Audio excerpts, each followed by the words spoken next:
I've been telling you guys, this Illini football program now, compared to what it used to be, it's just different.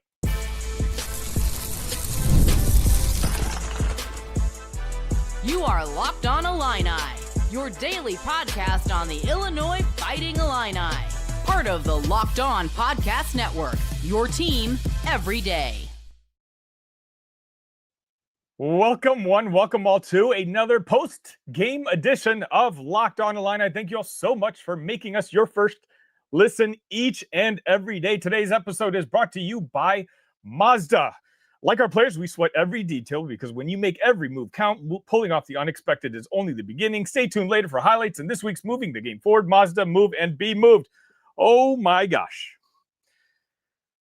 I figured I'd want to wait a couple minutes before I started this post game because a lot of people, probably like myself, may have had to change their underpants.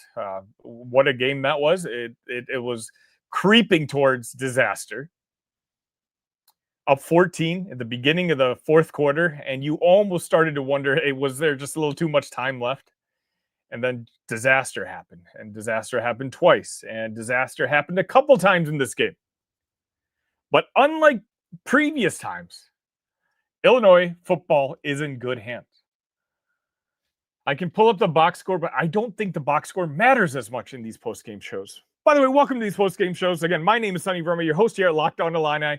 I do this content each and every day, Monday through Friday, and I do these post-games. I try to go live immediately after each football game, and I'll go live after each men's basketball game.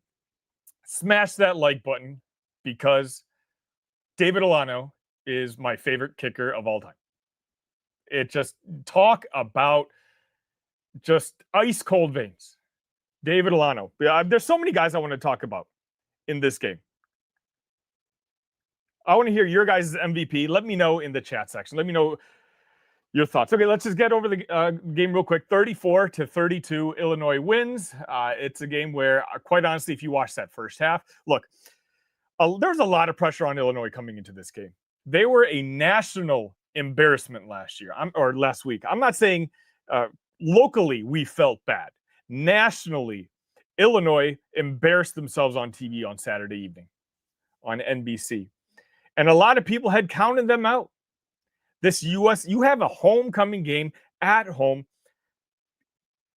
and you were almost a touchdown dog?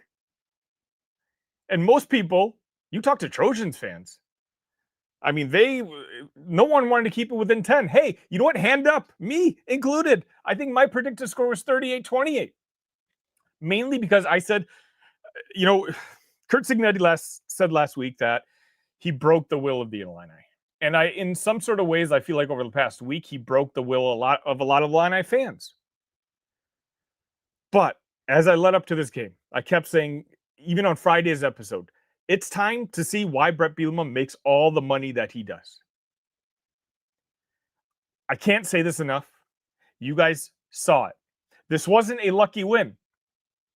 In fact, this game should have been over probably earlier if it weren't for two very costly fumbles, one of which I don't think was a fumble, but it was ruled a fumble, so you had to confirm that Kaeden Fagan one.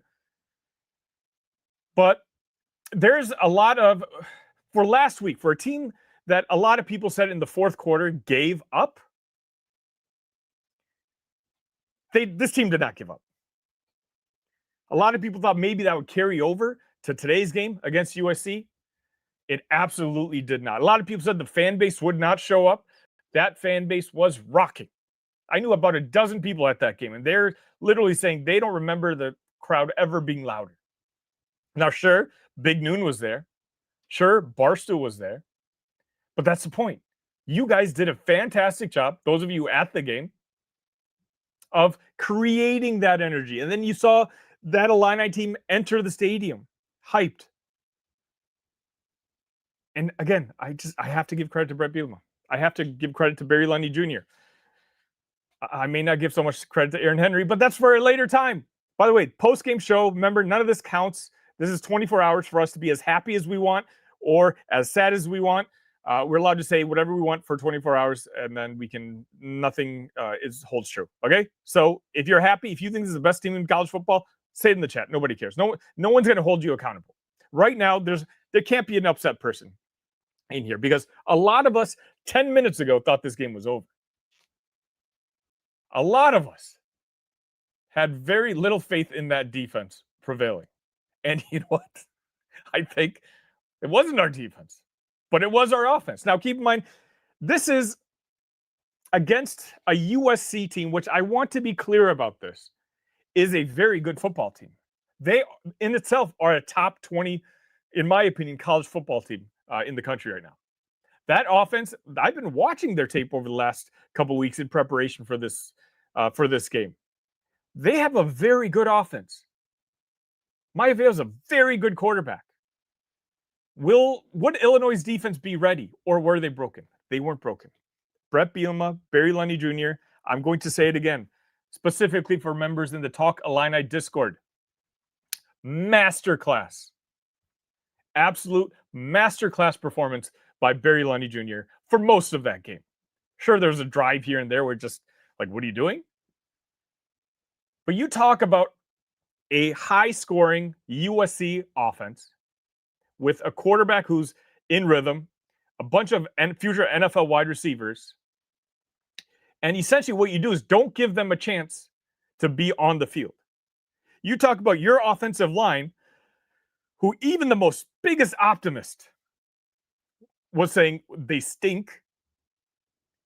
You put them in positions against a USC defense that led the country in sacks coming into today. And in both matchups, you won. This offensive line came and showed up today. Hit the like button for this offensive line, because we were all, me including, crapping on them for the past, not just for the past week, all season long. In a game that a lot of you said was must win, this Illinois team came through. Bret Bielema looked nervous all week long. He knows, and he said in the post-game press conference, which was beautiful, the interview, he basically said that sometimes your reputation is on the line. And today it showed through. And that's kind of the message of this show right here. There's a lot of Illini fans out there who have a sort of PTSD. And even though 3-0 is 3-0 with some very impressive wins, losing that badly and having the entire country laugh at you was very demoralizing. And you basically say, oh, here comes a red-hot USC. They're 4-0 coming into the game. They're scoring 40 on everybody. We can't keep up with their wide receivers. Their defense sacks everybody. There's no way we're going to come out with that victory. I posted a 38-28 final score prediction. And somebody in the Talk Illini Discord, the link should be in the description, by the way. Please join us. There's no other place to be outside the actual Geese Memorial Stadium. I posted 38-28, and someone had responded to that saying, man, if we keep it within 10, I consider that a win. Like, that's where a lot of our mindset was coming into today. I tried to tell folks that 63-10, there's no way to spin that in a positive manner. And I'm not even going to sit here and try. But that wasn't the difference between Indiana and Illinois isn't 63-10. We were down a lot of players in that second half, and some circumstances happened. And you know what?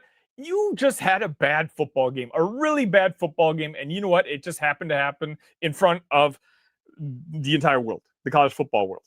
And you fell 14 spots in the rankings. A lot of Illini fans checked out. Last week, I could have sold the USC tickets for $120 plus. As of last night, those same tickets were going for $25. Bret doesn't care. Barry Lunney Jr., they absolutely did not care. Oh, I didn't realize I'm already running into an ad. Give me 1 second.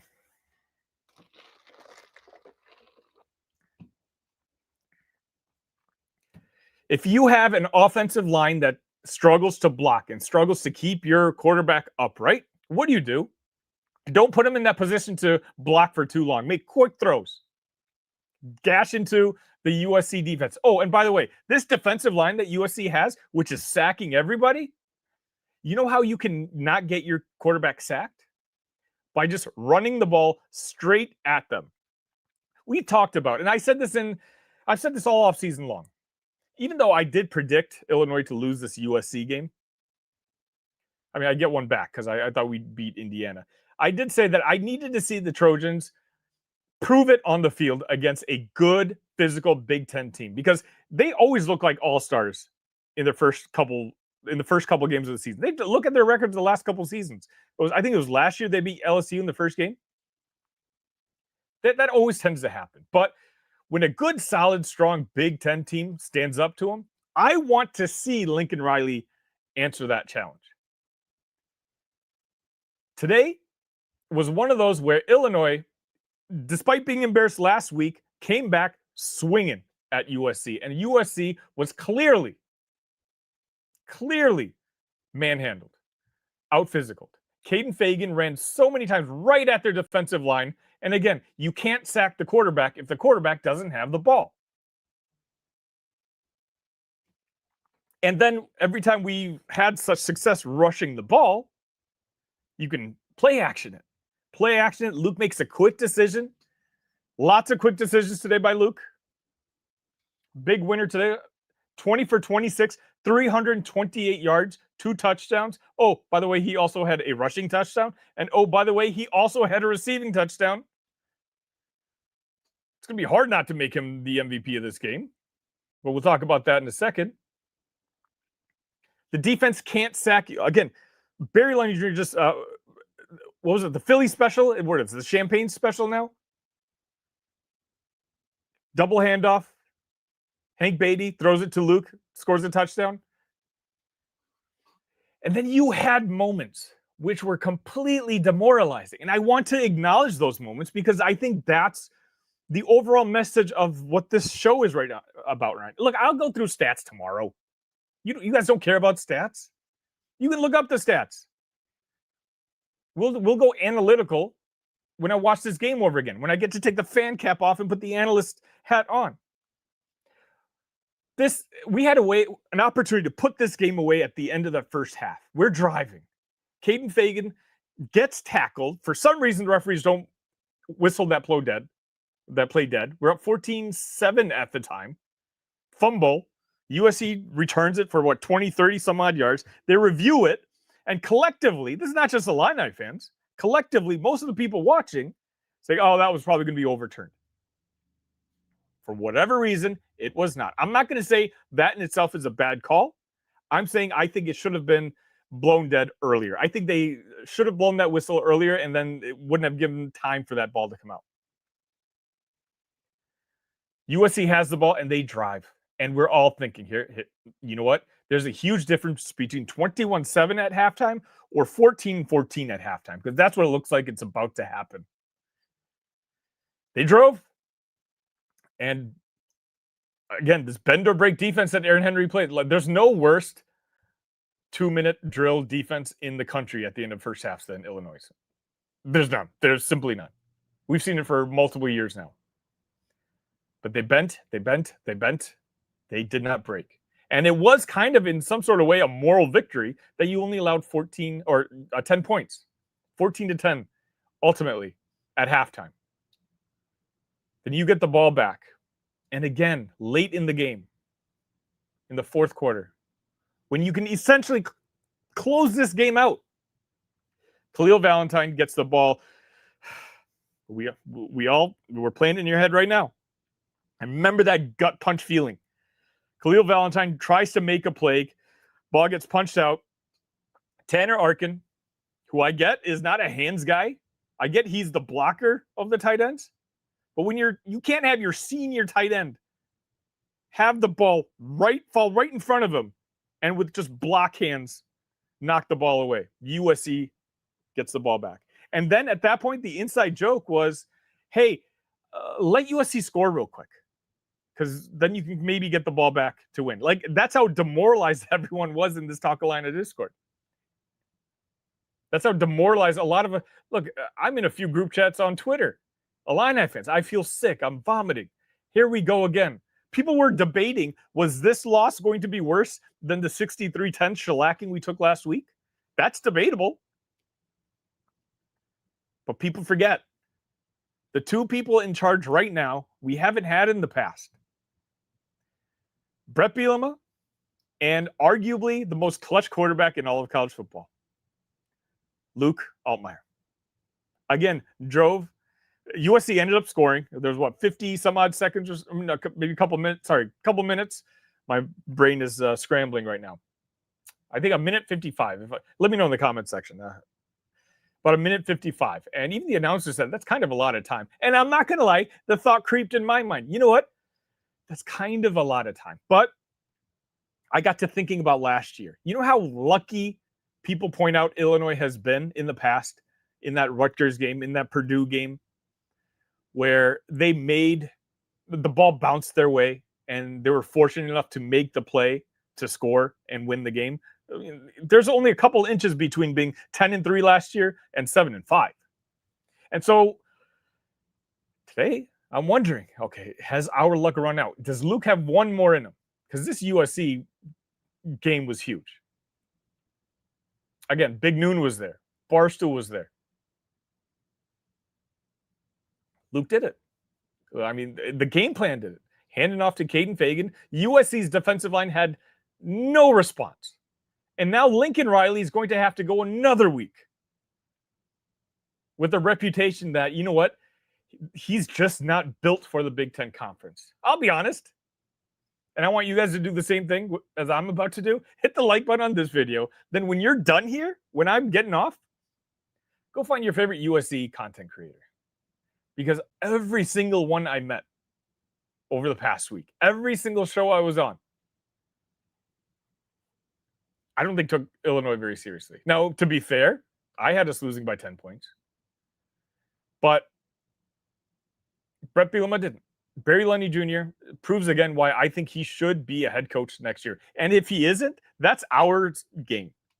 I have some thoughts on Aaron Henry, but I'm going to keep things positive here. I'll let you guys turn it negative in the comment section. I'm sure you guys will. But this was a game that Illinois absolutely needed to win. Now, even if we lost, I loved how competitive we kept this game the entire time. Like again, you had people shouting from the rooftops that this team gave up. The will was broken. Bret was about to lose his team. Someone actually said that as well, believe it or not. Before this game started, saying, hey, look how nervous Bret Bielema looks. That must mean that he's lost the locker room. That was before kickoff. This is why we're just fans. This is why I love sports. This is why I love being an Illini fan. It's, Big Cat said it in the pregame with both Barstool and Big Noon. Like, Illini fans need to embrace how fortunate we are to have a guy like Bret Bielema, because he knows the same embarrassment that we all saw last Saturday. It was his reputation that got severely picked on. But they got in the lab immediately afterwards. He talked about watching film on that bus ride home. They knew they had to get the Illini ready this week. They knew USC wasn't slouches. And what they do, they won this game. And again, I know 34-32. It looks like it was a nail biter, because it ultimately ended up being one. But let me ask you guys another question. Let me ask this question right after this.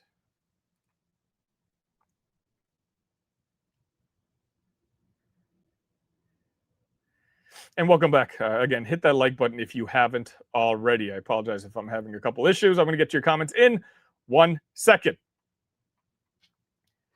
We all just watched 60 minutes of that football game. At any point in that game, did you think USC was the better team? I'm not asking you if you think that Illinois was going to lose, because a lot of us thought that was going to happen at the end.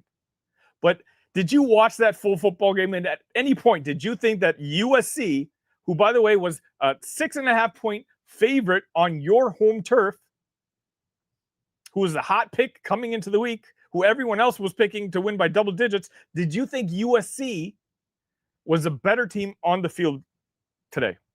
I don't think there was a single person. I don't think there's a single Trojan fan who's going to say that they thought they got screwed in a victory. Illinois had two very costly turnovers that could very well have made this score a lot more lopsided. And again, I said, this is not me going backtracking. I said it on Friday. This USC team is good. I want to see them stay competitive. What is competitive? Is competitive keeping it within the spread? Maybe for some of you. For me, is I wanted to see confirm that the fight was still there. The fight was absolutely there. We took it to USC. They had no answer, at least on defense. On offense, they kind of did their thing, and Aaron Henry just, again, bend don't break. It's frustrating, sure. And how you let Tanner Heckel guard Lemon one-on-one twice on 2 touchdowns? Someone needs to watch that tape. But no, I'm going to keep things optimistic. We'll tackle that for Monday's episode. Let's get to some of your guys' thoughts. Philip says, that was a lot better than last week. You're telling me, Caitlin, let's go. Jason says, a win no matter how it happens. Argros says, way to go from a PSU fan. You got a big game tonight, too, as well. All right, guys. Andrew says fumbles could have cost us. At least we didn't fumble. That's right. My brain is everywhere right now. 2 fumbles that in the past, if you're even cracked, right? If we're talking about this team that has given up or your will is broken. Let's just say you patch things up, but that crack is still there. Those 2 fumbles and USC's responses afterwards, which is essentially scoring, that would have shown you that your foundation is cracked. That should have been completely demoralizing. It wasn't. All Illinois did was get the ball back and fight back and gain yardage. And just as much as Illinois' defense seemingly did not have an answer for USC's offense, it went vice versa too. I just told you, 328 yards for Luke Altmyer. I think I saw 502 yards altogether of offense for the University of Illinois. If the defense wasn't going to have a great game, and they had an okay game, I don't think it wasn't the worst game of the season or anything like that. It's just turnovers put USC in certain situations. But Illinois is always going to give up yardage. That's just a matter of fact. They want to keep the ball in front of you. They don't want you to make any plays behind them. And USC played nice. They had some dumb penalties, which called back a touchdown here and there. But that's what USC does. And that's the point. This is what you want to exploit USC's weaknesses. USC, I believe, was 118th or something like that in the country in penalties. And you maximize on those penalties. You did commit a few on your own and some head-scratching ones.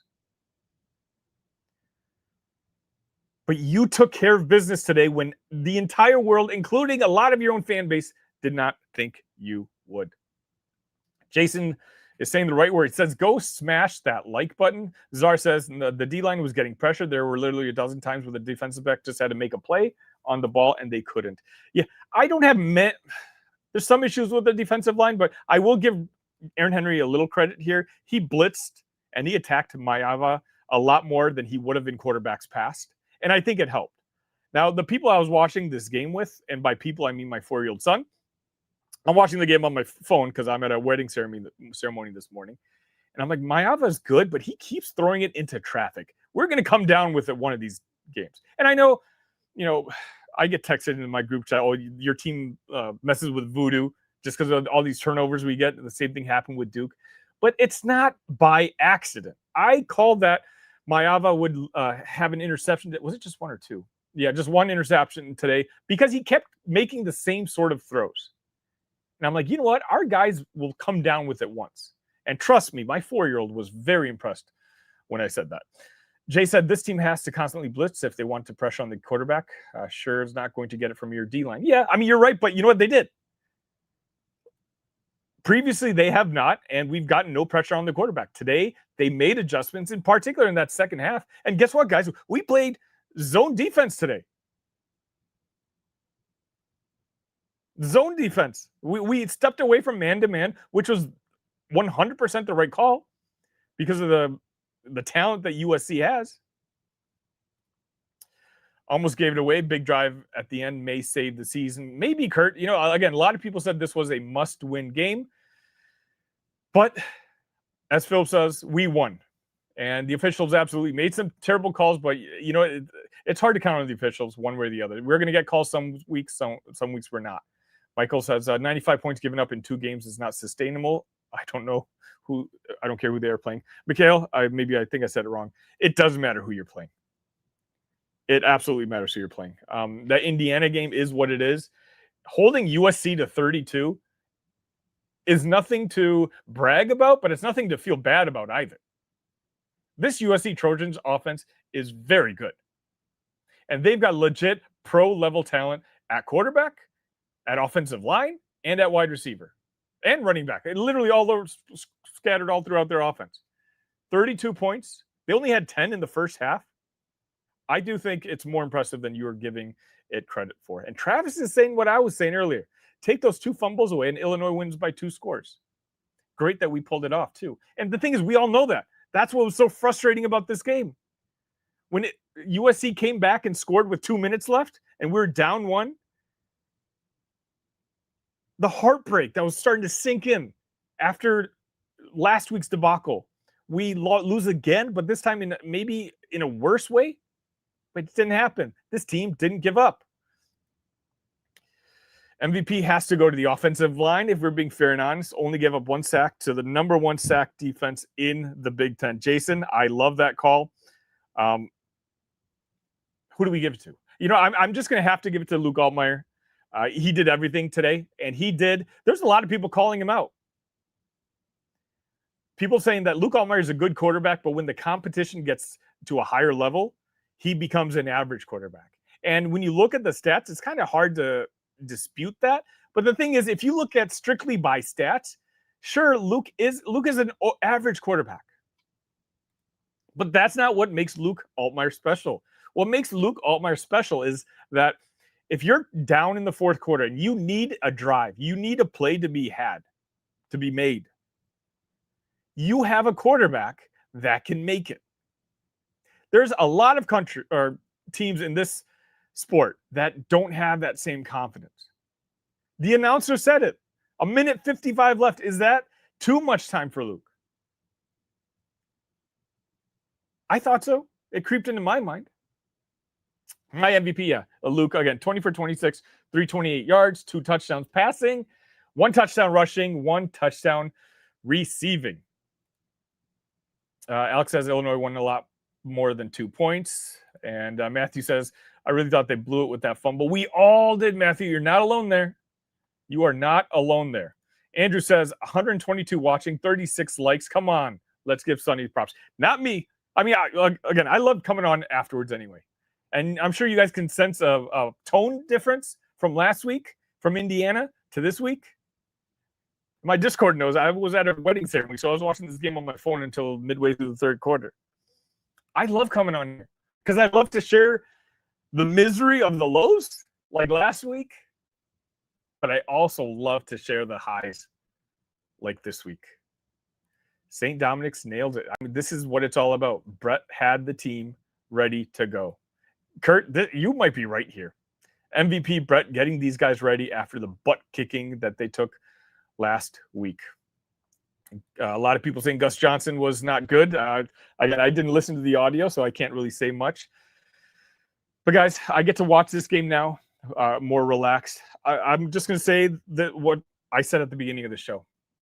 This Illini team is not like Illini teams of the past. And sure, I'm not saying that this is a top 10 team in the country. I don't think it is. But this is 100% a top 20 team in the country. I think we showed it today. I think we showed that the fight is not gone from this team yet, that the Fighting Illini will continue to fight. And most importantly, the head guy in charge. You just have to trust Bret Bielema. When things go bad, as much as we all want to think things are cooked, that we're cooked, that the season is over, the Illini are now sitting here at 4-1 on the season. 1-1 in the Big Ten Conference, going to Purdue next week. If you really think about us being in the tough portion of our schedule, I mean, Duke won today, so depending on how you view Duke. Considering against our tough opponents, Illinois is now 2-1. They've beaten Duke They've beaten USC. They lost to Indiana. Even if we just keep it to the Big Ten schedule, that's fine. You're 1-1. You have Ohio State and you have Washington left as a real tough teams. Now, of course, guys, I'm not thinking little of Purdue. Bret Bielema will have the team focused on Purdue next week. He's not going to look past the Boilermakers, especially after last year. But this team continued to compete. And if you weren't impressed by that performance today, if you're going to sit there and complain about the defense that gave up 500 yards or 364 yards to Jaden, just let Lemon score over and over again. If you're going to take that from this game, I feel so bad for you because you're missing the big picture here. Illinois football might be out of the college football playoff, but notice the word usage I just said. Last week, it was done. It was over. Today, I sit here and say, it's probably over, but there's a chance USC might have been the second toughest game left on our schedule. Ohio State, of course. Washington never loses at home, so of course that's going to be a tough game. But you needed to win this game, not just for the standings, but for team morale. A lot of people counted them out. Bret Bielema didn't. Barry Lunney Jr., I'm going to say it again, masterclass for the most part in that game. I'm going to have a lot more content for you right here on Locked On Illini. Make sure you follow me on this channel and also follow Talk Illini on YouTube. I'm going to do a more in-depth recap a little bit later. Until next time, ILL. Gosh, I love you guys.